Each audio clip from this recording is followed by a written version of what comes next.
Julian Edelman was not a day one starter last year for the Patriots because he had a 4-game PED suspension to serve. He's got a documentary that is premiering on Friday. He's doing a fairly extensive media tour. We weren't included. That's fine. That doesn't affect our opinion. It could be that our opinion that he already knew about is the reason why we weren't included, Chris, because he has yet to be grilled about what he took, why he took it, and most importantly, whether he knew that what he was taking is something that was a violation, and whether he just engaged in essentially PED Russian roulette and hoped he wouldn't be tested, consciously and deliberately cheating in the name of recovering from the ACL tear and getting back onto the field sooner rather than later. It's still a violation. Right. It's still something that's grounds for a suspension, and it's still fundamentally cheating. But unlike all the other guys that will say, well, I got a supplement and I didn't know that it was spiked with a PED, Edelman has never started down any path in trying to explain this, and no one is asking him to do it. And I don't know, maybe people just don't care. I know you care. Yeah. One of the reasons I care is every time his name comes up, you point out, I can't get all excited about a guy who won the Super Bowl MVP when he cheated. Yeah, it bothers me. I mean, it does. Anybody that's ever followed me through my media career to this point, I mean, this is something I'm very strong about. I don't like it. Yeah, it's not fair to guys who are trying to play the game clean and do it the right way. And I really want to like Julian Edelman too, because I respect a lot of the things he does. But yeah, this is a guy who I liked, and now I question everything I know about him, and certainly has done, he's been given a free pass to a degree in my eyes. They've skirted, yes, the conversation a lot, and now he's been celebrated because he did have that great, playoff run in the Super Bowl game and everything about it, and I get that.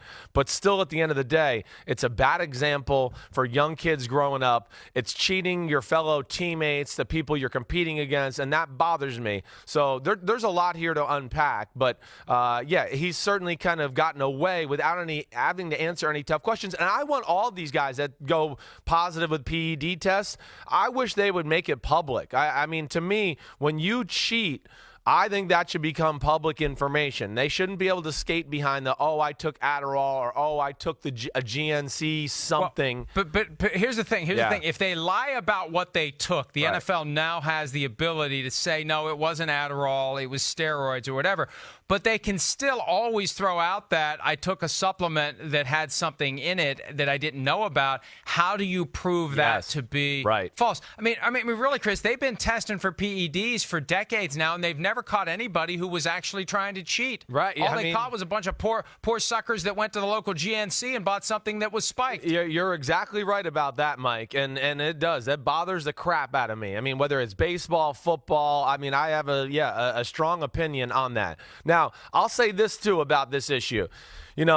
I do wish, and this is where maybe I give like Julian Edelman the slightest bit of okay. And again, we don't know, and he's really never come out. And the last time I heard somebody ask like what happened with the drug test, he was, I really don't know. He didn't even try to deny it. He kind of just was like, yeah, I messed up. But there is a part of me that goes, I wish that the NFL could somehow, for guys that are injured, could find a way to maybe give them some of these more advanced performance-enhancing drugs for a period of time to help them heal.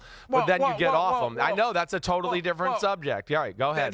That's a negotiation that the NFL and the NFLPA either has had or would have to have. I mean, the bottom line is this. There's no exception for I'm recovering from an injury. No, Indeed, that's one of the main reasons why people use PEDs, to speed the recovery process from an injury.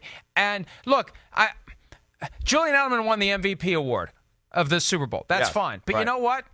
Maybe it should have been somebody else. Yeah, right. Maybe it should have been somebody who didn't take a PED, because that PED, I mean, at the end of the day, like I said, Russian roulette, maybe a little bit of a bargain here. Hey, if I get caught, I'll miss the first 4 games, but at least I'll be as healthy as I want to be and need to be when I do come back, so it's worth it. Right. I mean, those kinds of rationalizations and justifications, those happen. Yeah, they're not good. I mean, maybe they take the baseball stand where you don't get to play in the playoffs if you get, a positive PED test. I would be in favor of all those type of rules. Well, we got 2 questions that we have posed via Twitter. We rarely have two. I don't think we've ever had two. Usually it's just one. Two questions today. First is this. Do you care if an NFL player, whether it's Julian Edelman or Patrick Peterson or anyone else, is caught using PEDs? You can answer that yes or no on Twitter. Over 3,000 already have. Question number two, and this is an important one, and we'll talk more about this in an hour. Okay. Do you see a difference between using a PED to get better and using a PED to recover from an injury? A lot of people see a difference. I don't think there's a difference. Hi, I'm Mike Tirico, and thanks for watching. Make sure to hit subscribe for the latest news and highlights from NBC Sports.